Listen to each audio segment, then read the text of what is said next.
कहना चाहेंगे? देखिए, अगर मैं बीपीएससी का चेयरमैन रहता तो जी। क्या होता। देखिए, सुप्रीम कोर्ट का कोई फैसला तो गोपनीय, तो मैं उनका भाषण पहली बार मैं नहीं देखता हूँ, लेकिन उनकी बात का क्या विश्वास किया जाए। तो नाम ही पलटू राम है, वो कब अपनी बात से पलट जाए। मैं चैलेंज कर सकता है कि सुप्रीम कोर्ट ने कहा कि बीएड वाले पात्रता नहीं रखते हैं और बीएड वालों को उनके पास डीएलएड की डिग्री है। अब डीएलएड क्या है? डीएलएड का मतलब है डिप्लोमा इन एलिमेंट्री एजुकेशन। जी। अब देखिए, यदि आप शैक्षणिक योग्यता के हिसाब से देखते हैं तो बीएड। दोस्तों, अभी हम मौजूद हैं पटना में एक जाने माने आईपीएस सर के साथ मैं बैठा हूं। हमारे अगर जस्ट राइट साइड में आप देखेंगे तो आईपीएस साहब आपको नज़र आ रहे होंगे, जो कि आईजी रह चुके हैं और ये काफ़ी सुर्खियों में अभी सर चल रहे हैं बिहार शिक्षक नियोजन के ऊपर कि सुप्रीम कोर्ट के इतना बड़ा जजमेंट आ गया, उसके बावजूद बिहार सरकार संज्ञान में क्यों नहीं ले रही है, बीपीएससी जो भी है क्यों नहीं संज्ञान में ले रही है। सबसे पहले तो सर बहुत बहुत वेलकम। जी, धन्यवाद, आपका शुक्रिया।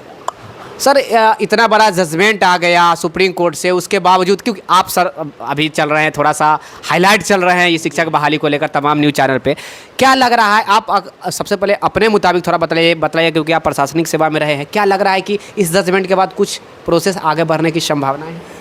नहीं, मुझे तो नहीं लग रहा है। देखिए, मैं जितनी मेरी कानूनी समझ है, मुझे नहीं लगता है कि सुप्रीम कोर्ट के इस फैसले के बाद ये शिक्षक बहाली हो सकेगी, है ना। अब देखिए, मैं कुछ आपको इसका पहले से बताता हूँ। ये जो शिक्षक बहाली शुरू हुई, शुरू से ही ये आप देख रहे होंगे कि विवादों में रही।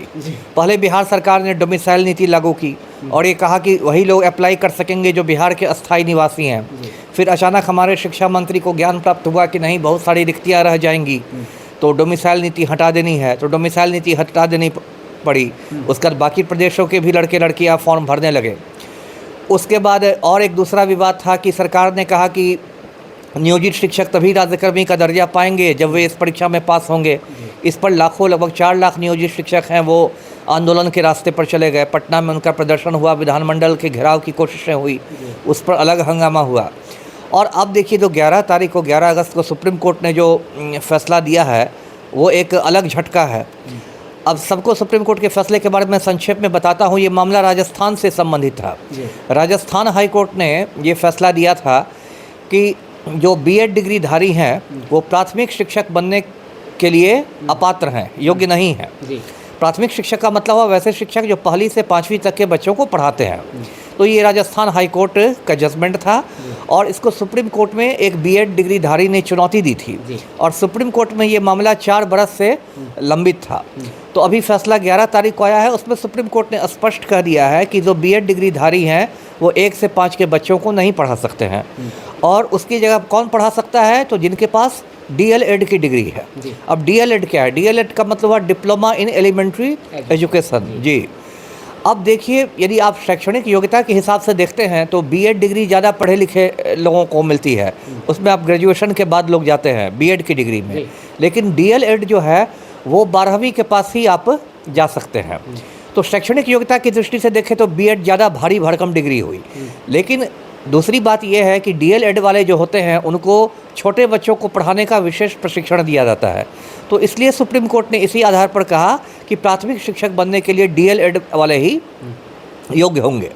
अब बिहार की स्थिति देखिए, बिहार में जो 1,70,461 रिक्तियों के लिए निकाला गया है विज्ञापन, उसमें 1 से 5 यानी कि प्राथमिक शिक्षकों के लिए लगभग 7 लाख आवेदन डाले गए हैं और उसमें जो मेरी जानकारी है लगभग 4,90,000 आवेदन जो हैं वो बीएड डिग्री धारियों के हैं, मतलब ज़्यादातर उन्हीं के हैं।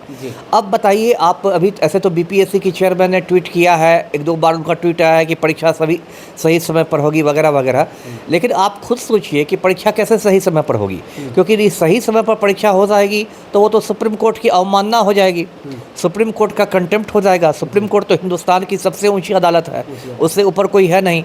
और सुप्रीम कोर्ट का फैसला बहुत लंबा चौड़ा विस्तृत फैसला है, 166 पन्नों का फैसला है।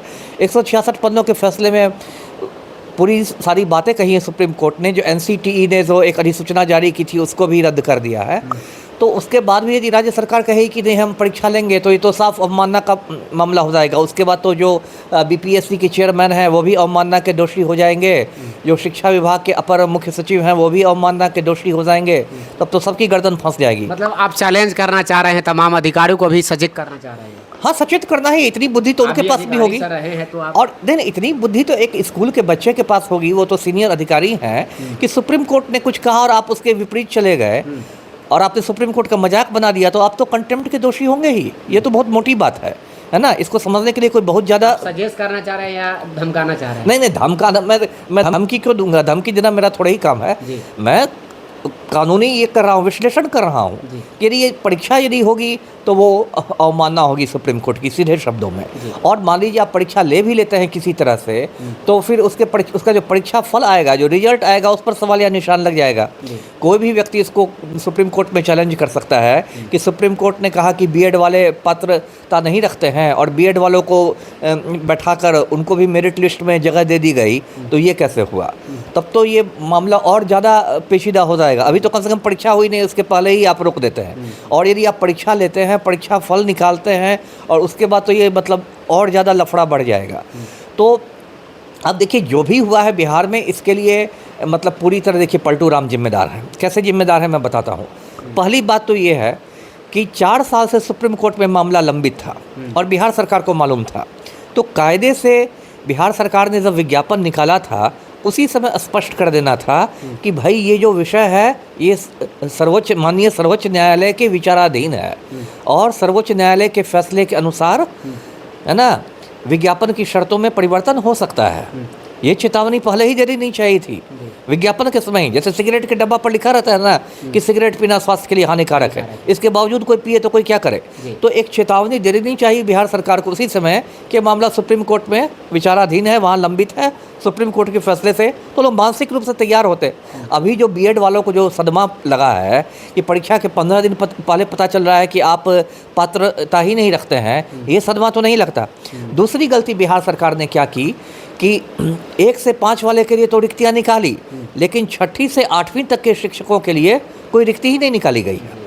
यदि वो रिक्ति निकाली जाती तो कम से कम बीएड वालों को ये तो भरोसा रहता कि ठीक है हम 1 से 5 के लिए अयोग्य हैं तो हम 6 से 8 वाले में तो दे सकते हैं, लेकिन अभी तो वो बिल्कुल हवा में टंग गए हैं।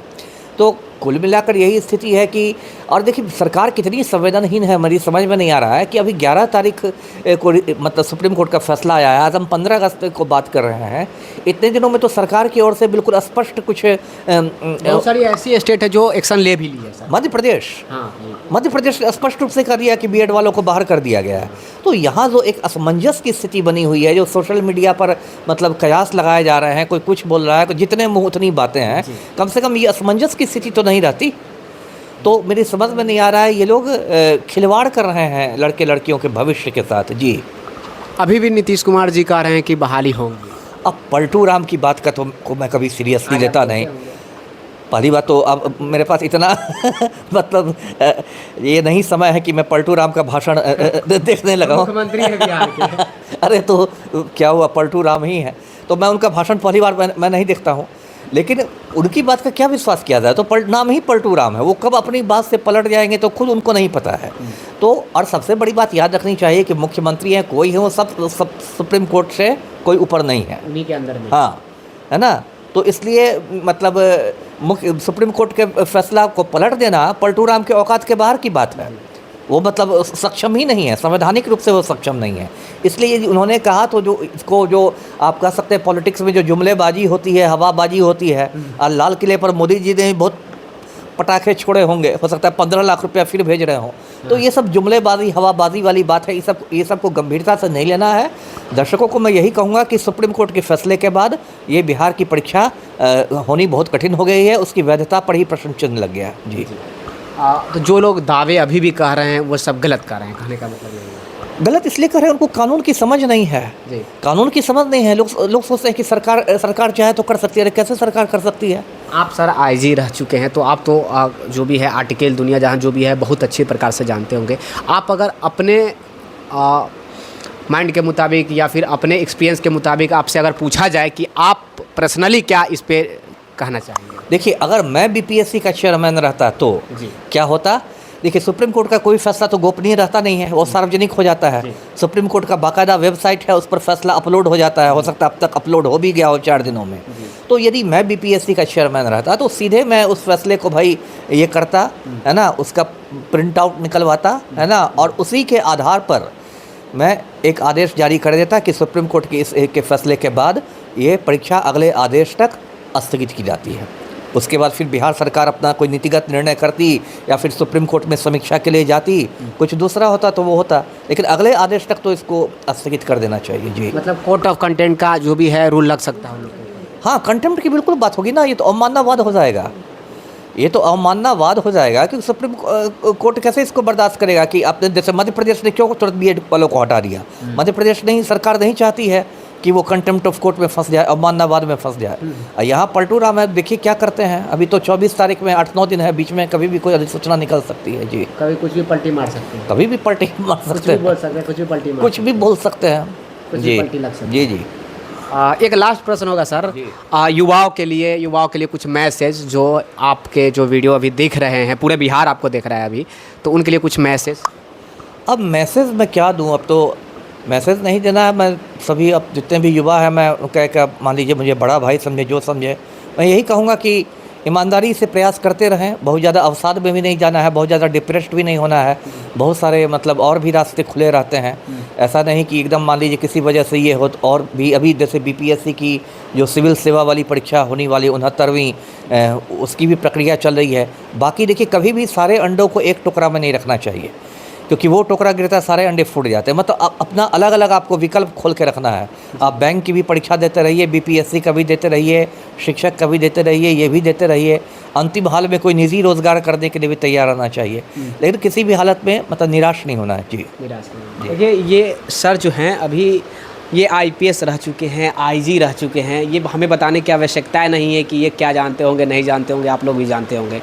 सर युवाओं के लिए बार बार आवाज़ें उठाते आए हैं और आज भी उठा रहे हैं, और जो सच्चाई है वही दिखलाने का प्रयास कर रहे हैं। तो सोचा कि आज सर से हम भी रूबरू हो लें और सही जानकारी जो कुछ भी आपके पास पहुंचाने का प्रयास करें, क्योंकि इनसे ज़्यादा आर्टिकल और अनुच्छेद कोई नहीं पढ़ा होगा, क्योंकि ये यूपीएससी कंडक्ट करके उसके बाद आईजी रह चुके हैं, आईजी से रिटायरमेंट ले चुके हैं। तो भैया कहने की कोई आवश्यकता नहीं है। विशेष जानकारी है द टाइम्स ऑफ भारत के साथ आप लोग अवश्य जुड़े हुए रहिएगा। और सर का मैं तहे दिल से भी एक बार धन्यवाद करना चाहूँगा कि अपना कीमती समय दे रहे हैं, इसके लिए बहुत बहुत धन्यवाद। और आप लोग का भी बहुत बहुत धन्यवाद कि अपना कीमती समय दे रहे हैं। Thank you.